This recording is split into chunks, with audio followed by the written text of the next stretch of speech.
তিন জিনিসের দিকে তাকালেই সওয়াব। কয় জিনিস? জোরে বলেন। এক নাম্বার আন-নাযার ইলাল মুসহাফ, কোরআনের দিকে তাকালেই সওয়াব, পড়া লাগবে না, পড়লে তো সওয়াব আছে তাকানো মাত্রই। দুই নাম্বার আন-নাযার ইলা ওয়াজহিল ওয়ালিদাইন, মা বাবার চেহারা, মা বাবার খেদমত করলে তো সওয়াব আছে, টাকা দিলে তো সওয়াব আছে, কিন্তু মা বাবার চেহারার নজরের দিকে যদি রহমতের নজরে একবার তাকান, একটা কবুল হজ করলে যেই সওয়াব, ওই সওয়াব আমল নামাই দিবে কে? মা বাবা এমন জিনিস আমরা চিনলাম না।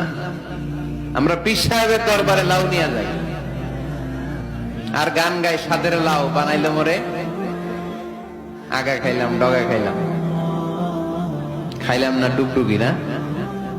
তো কই লাউ নিয়ে যান আপনি, কই হাদিয়া নিয়ে যান? আসল পীর সাহেব তো আপনার ঘরে। আপনার আব্বা সবচেয়ে বড় পীর সাহেব, আপনার আম্মা